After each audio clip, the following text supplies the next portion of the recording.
दोस्तों नमस्कार। दोस्तों आज का विषय है कि जमानत प्रार्थना पत्र प्रस्तुत करने का एक बेहतर नया ग्राउंड और क्या हो सकता है। दोस्तों अधिकांश मामलों में देखते हैं कि आरोप पत्र आ जाता है, एक्यूज जेल में है, बेल उसे मिली नहीं है और चार्ज फ्रेम हो नहीं रहा है। कोई ऐसा कारण है जिसकी वजह से चार्ज नहीं फ्रेम हो पा रहा है और उसे बेल भी नहीं मिल रही है। तो दोस्तों अभी माननीय इलाहाबाद उच्च न्यायालय ने एक मामले में कहा है कि अगर चार्ज फ्रेम होने में देरी होती है तो क्यों न एक्यूज को बेल दे दी जाए, बेल आउट कर दिया जाए। क्योंकि बेल मिलना एक बड़ा साधारण बात है, मुकदमा आपका नहीं समाप्त हो रहा है, आपको कस्टडी से छोड़ दिया जाएगा, आप बाहर रह करके नियमित ट्रायल में उपस्थित होंगे, जो भी जिन तिथियों पर बुलाया जाएगा, और आपके खिलाफ जो एविडेंस है उस पर अपनी जिरह करेंगे, उसको झूठा साबित करने का प्रयास करेंगे। दोस्तों माननीय इलाहाबाद उच्च न्यायालय ने Madan Gopal Gaur versus state of Uttar Pradesh bail application number 24,569 आप 2023 डिस्पोज करते समय अपने जजमेंट में कहा, ये मामला धारा 409, 420, 467, 468, 471 और 120 बी आईपीसी के अंतर्गत था, जिसमें एक्यूज ने बेल दाखिल की थी मदन गोपाल गौड़ ने, और इस बेल में वो एक व्यक्ति से मदन गोपाल गौड़ जेल में था। पूरा 1 साल हो गया था। लोअर कोर्ट में जब उसका रिमांड आया है, पकड़ के आया है, तो सीजेएम के यहाँ बेल खारिज हुई। इसके बाद सेशन कोर्ट में मामला सुपुर्द किया गया, तब बेल उसने दाखिल की है, बेल खारिज हुई, और बेल खारिज होने के बाद इलाहाबाद हाई कोर्ट में बेल पेंडिंग थी और 1 साल का समय हो गया था उसकी गिरफ्तारी हुए। मामले में भी चार्ज फ्रेम नहीं हुआ था, तो चार्ज फ्रेम ना होने की स्थिति में इलाहाबाद हाई कोर्ट ने अपना जो बेल का ऑर्डर किया है, बेल ऑर्डर किया है, उस बेल ऑर्डर में ये कमेंट्स किया कि जो अभियोजन पक्ष है उसका दायित्व तो है कि वो अपराधी के विरुद्ध मुकदमा चलाए, और वो मुकदमा चल नहीं रहा है, 1 साल से भी चार्ज फ्रेम नहीं हुआ है। क्योंकि चार्ज फ्रेम होना सेशन ट्रायल की पहली शुरुआत है, शुरुआत यहीं से होती है, चार्ज फ्रेमिंग ऑफ चार्ज। जब चार्ज फ्रेम नहीं हुआ है तो ऐसे अभियुक्त को छोड़ देना चाहिए, बेल पर उसको रिहा कर देना चाहिए, ताकि वो बाहर रह करके, बस कुछ शर्तें लगा दी जाती हैं कि आप साक्ष्य और साक्षियों को प्रभावित नहीं करेंगे, माने जो आपका एविडेंस है आपके खिलाफ उसको टेम्पर नहीं करेंगे। ये पहली शर्त होती है बेल देते समय। और दूसरी होती है कि जो कोर्ट का सेटिस्फेक्शन है, ट्रायल कोर्ट का, वो सेटिस्फेक्शन कर ले। तो ट्रायल कोर्ट अधिकांश 2-3 शर्तें लगाती है। एक तो जब भी आपको बुलाया जाएगा, इसकी अंडरटेकिंग ले लेती है एक्यूज से कि जब भी आपको न्यायालय में बुलाया जाएगा आप सही समय पर नियत तिथियों में उपस्थित होंगे और न्यायालय में आकर के विचारों में सहयोग करेंगे। आप असहयोग नहीं करेंगे। ये नहीं होगा कि कोई गवाह आ गया और गवाह खड़ा है, आप कह रहे हैं कि वकील साहब नहीं है, हम इससे जिरह नहीं करा पाएंगे, उसकी चीफ एग्जाम होकर के उसको वापस कर दिया गया।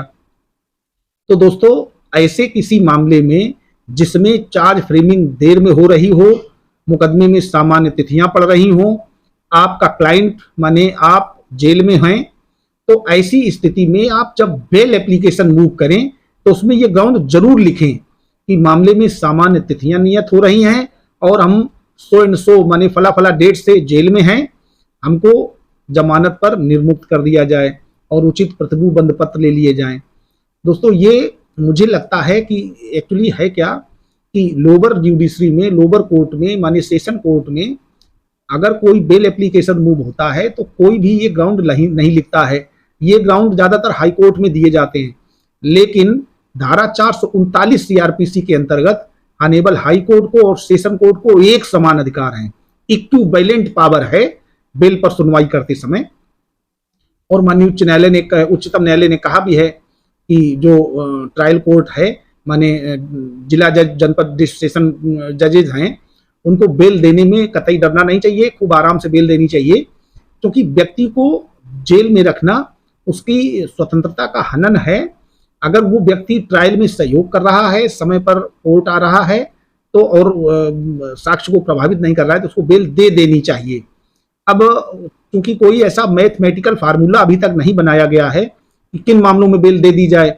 बेल देना आपने जो अपराध किया है, जिसका पर आरोप है, उसकी गंभीरता आपका आचरण और जो पीठासीन अधिकारी हैं उनकी सोच, आपके प्रति व्यू, ये तीनों चीजें निर्भर करती हैं आपके बताए हुए ग्राउंड।